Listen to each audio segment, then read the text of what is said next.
Hello everyone and welcome back yet again to another edition of the GSMC Fantasy Sports Podcast, brought to you as always by the GSMC Sports Network. My name is Christopher Shepard. Thank you guys yet again for tuning into today's show. It should be a fantastic midweek. Happy hump day to you all. Happy Wednesday.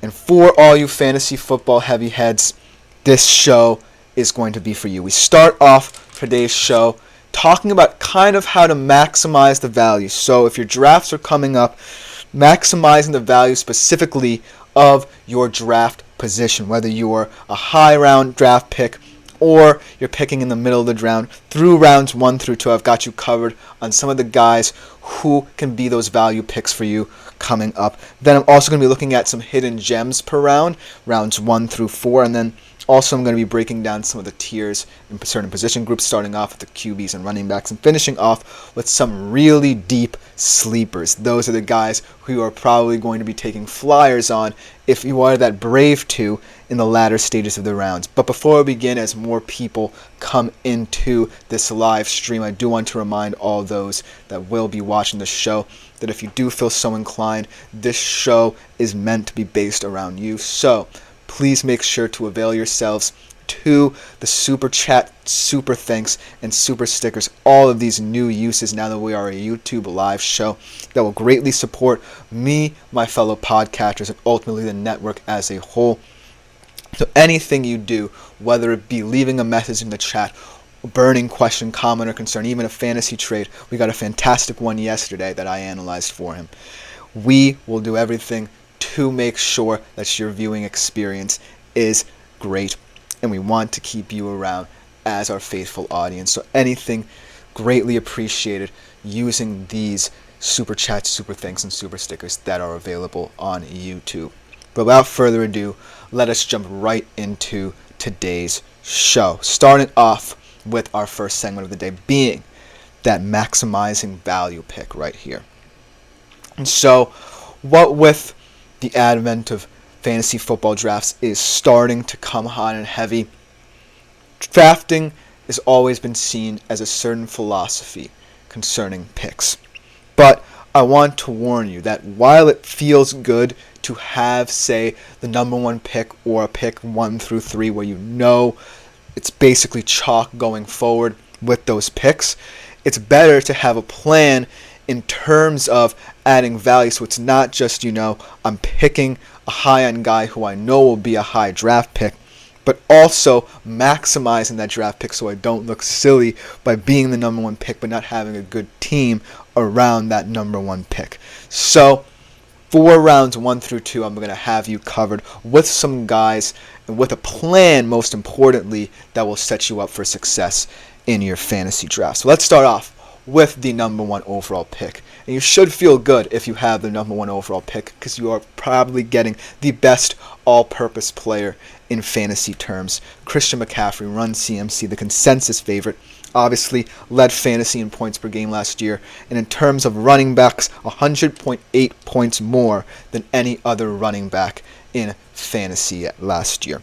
That just goes to show that even, with all the talk of his injury history, whether he can stay healthy, how he's going to fit in if Brock Purdy is not living up to par, those questions quickly will fall away once you are in the number 1 draft pick. And you should take Christian McCaffrey. I think that is the easiest pick. I remember in a mock draft I did earlier, someone for some reason picked Breece Hall number 1 overall. I think that was a very silly pick just because Christian McCaffrey at the current moment is the better running back and the better choice and better value at number 1. But to each their own. But I'm telling you right now, pick 1, round 1 should be Christian McCaffrey. And then in the second round, that's where it kind of gets interesting. If you're the first pick in the second round, you have a lot available to you. And you can take many different paths. If you're someone who likes the hero running back strategy, for example, do you pounce on that second tier, which we'll talk about later, of running backs, or do you take one of the wide receivers? Because if we think about it, the wide receiver market, in my opinion, is less wide open than the running back market, because the second round is where you find the meat of the running backs. You find the Pachecos of the world, the ETNs, maybe the Henrys, even though I don't necessarily think he will be that good of a value in round 2. You get all of that in round 2, and if you're the first pick, you can kind of set the tone for the rest of the latter half of the round. So if you take a Pacheco or an ETN, I think that you're doing something clever in that you're blocking off other value running backs from falling further down in the draft, and it's a very astute move. However, if you choose to go the way of the wide receiver, and this is something I did myself in picking 2 wide receivers first, I think it's going to be very interesting to see how you evaluate the wide receivers, because there is a huge kind of drop-off, because I, going into my draft, didn't really expect to take a wide receiver, but it was kind of forced on me as I had the 5th pick, and we'll get to that in a minute as well. But it did ultimately fall the way where it made more sense to me, at the very least, to pick a wide receiver as well in round 2. But going forward, I think that the value here is picking one of those second-tiered running backs to kind of set yourself up with 2 running backs, kind of the meat of your team going forward, most importantly for the season, and setting that foundation where now more people have less opportunity to steal kind of those players and those mindsets away from you. Let's go to pick 2, because pick 2 is where things get a little bit more wide open. You have your choice of either setting the tone as a hero running back draft by selecting Breece Hall, who already has had in his career over 25 games of 20 plus yards. I think that you can really set the tone if it's going to be a running back heavy draft you feel like, or you can pick one of the top 2 wide receivers in Tyreek Hill or CeeDee Lamb. And I think that if you choose either Hill or Lamb, that is where, more people will be attuned to your strategy.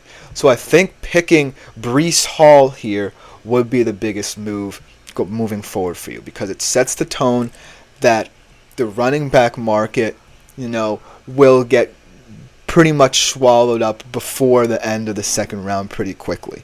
The wide receiver market, however, will linger a little bit should you choose to go Hall, and I think that's the most valuable pick. However, if you choose Tyreek Hill or CeeDee Lamb, it kind of muddies the path forward for more people to take risks on that second tier of wide receivers a little bit, because if you're taking a high-end wide receiver, that kind of means you're setting a weird tone, because like I said, the wide receiver market's more wide open, but it's ultimately up to you. It's just my opinion that Hall should be the second pick and not the first, like that one person in my mock draft.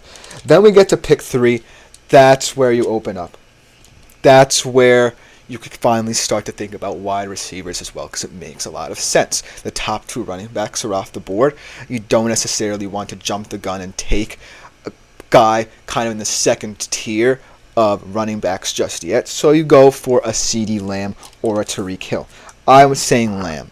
Now that his whole contract situation is figured out and the whole holdout isn't being held over his head, I think it's safe to say that CeeDee Lamb will have a big season. He is the centerpiece of that Cowboys offense. And as pick 3, I think it makes a lot of sense. I wouldn't be surprised if Tyreek Hill goes there as well, but CeeDee Lamb will be my pick. Because I think he is more important as a whole to the Dallas Cowboys, thus creating more opportunities for target share questions there. And B, I just think that the Miami Dolphins are predicated on the main number 1 trait and reason why Tyreek Hill is so coveted, and that is speed. And eventually that will come back to bite them as well. I'm not as high on the Miami Dolphins as an overall fantasy team as Shep Easy's Lit Vids for Lit Kids says CeeDee not as hungry as he was, take off 200 yards and 3 tutties. I kind of disagree with that sentiment. I agree in terms of he probably won't get as much touchdown production, because I think that the Dallas Cowboys red zone offense will become more predicated on getting the ball to their tight end, Jake Ferguson. I think that as a red zone threat, Jake Ferguson is very interesting to look at. But CeeDee Lamb, I don't think it's a question of hungriness. It's just a question of necessity for the Cowboys. They knew, even though they waited as long as they did for that contract extension to come, that CeeDee Lamb was going to set the standard for them in offense, and he was going to be the most important member of that offense. That is why they locked him up before Dak, probably, in my humble opinion. That being said, I kind of agree with the sentiment that CeeDee Lamb certainly has a lot more attention when the Cowboys open up the playbook. And this year's going to look a little bit weirder because Kellen Moore, I'm not necessarily certain how he's going to utilize Dak Prescott. He has utilized, actually I believe that the Cowboys offensive coordinator is Brian Schottenheimer, who before worked with Russell Wilson in Seattle actually, and he uses a lot of schemes that use the deep pass. And to your understanding, Shep Easy's Lit Vids for Lit Kids, you're saying the yardage is going to be a little bit more of a problem than the touchdowns. And I agree with that. But I think that the playbook is more open for CD, if that makes sense, with a more open field. When it gets to the red zone, that's the question. That's where the questions emerge, in my humble opinion, for the Cowboys offense. But fantastic comment. I like one half of it, but I can't agree with the overarching sentiment of it all. But it is a fascinating comment to contemplate. But moving along in terms of picking out names in these drafts, pick 4. That's where I think a lot of things open up. You can pick either one of Bijan Robinson, Justin Jefferson, Jamar Chase, even Tyreek Hill if he's still available. And then you can also kind of find the way to, if you do take a wide receiver, justify taking another one in the latter half, because then you have guys like Mike Evans, Chris Olave, maybe even a Michael Pittman, a Marvin Harrison Jr., even if you're that ambitious. So I would say out of all of these, Jefferson would be the best pick at number 4 overall, because he kind of sets the precedent, as Shep Easy's Lit Vids for Lit Kids saying, I just think he is not a number 3. I believe you were alluding to CeeDee Lamb, so let's go back to CeeDee Lamb again. I think that in the realm of fantasy football, you aren't necessarily correct, but in real life, yes. CeeDee Lamb would not be viewed as a quote-unquote number 3 best wide receiver in the NFL. I think there are a couple guys better than him. I think that ultimately Tyreek Hill is better than him. Justin Jefferson, you can make the case for Jamar Chase, and you can make the case for a couple of guys. But analyzing this through fantasy football terms, I think the fact that when you look at the landscape of the Cowboys offense, and you look at how important he is in that regard to them, then translate to what that means as a wide receiver in fantasy, that kind of heightens his profile. I would say that you are correct in analyzing him just by seeing him in real life. Because if we were to compare him in real life to the people I've just mentioned, he wouldn't necessarily stack up. But this is fantasy we're talking about here, and I think that ultimately when you're strategizing, you kind of want to set the tone where even though you might be questioning why CeeDee Lamb is going this high in real life, it certainly gets the gears going in your mind to prepare yourself what's to come in the latter stages of your draft. Because if he does go 3, what does that mean for the overarching wide receiver market? This is a fantastic comment because it really opens up a lot of avenues should CeeDee Lamb, like I said, go number 3 in most drafts. I'm not saying that anyone should pick him number 3. I'm just saying that he seems like the most likely number 3 pick. And in fantasy terms, it's because of that heightened profile that he's seen as that number 3. But that is a fantastic comment. Thank you for it, Shep Easy's Lit Vids for Lit Kids. I just want to conclude by saying if you are picking kind of in the 3 to 4, it does open up a lot if you pick a running back or a wide receiver, because then in the second round, it gives you the advantage. That should just about do it before we go, Shep Easy's Lit Vids for Lit Kids says yet again, okay, let's let Lamb go. Who else you looking at? I believe you're talking about the first round. I think in the first round, the players who I'm most comfortable outside of Lamb picking in terms of the wide receiver market are your Tyreek Hill, not CeeDee Lamb actually, Justin Jefferson, and perhaps Jamar Chase. Because those, and we'll talk about this in a later segment when we get to wide receiver tiers, those three guys are perhaps the only guys I feel comfortable saying in a wide receiver lens are the guys going forward who I would be comfortable swinging for the fences on. Because I'm not a guy who really likes the superstar wide receiver, if you catch my drift. I'm the guy who likes balance.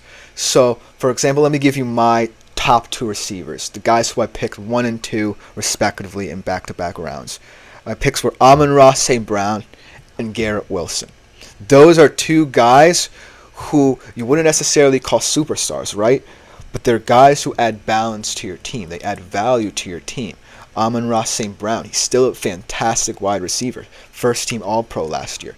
Garrett Wilson, a lot of hope surrounding him if Aaron Rodgers truly can be a QB that elevates his game.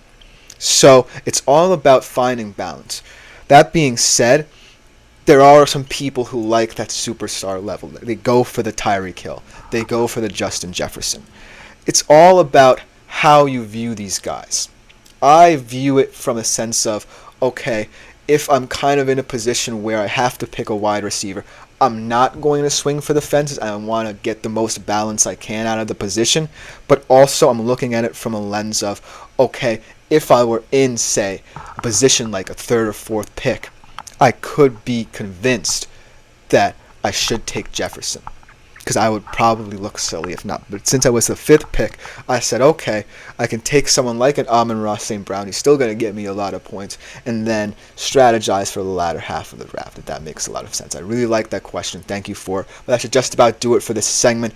Thank you for the questions. Keep them coming as the show goes on. But coming up for our next segment, we're going to be looking at some hidden gems for every round through rounds 1 through 4 and some guys who you should think about for your drafts. We'll be right back after the break on the GSMC Fantasy Sports Podcast. I feel like I'm losing my mind. Is everybody in the world blind?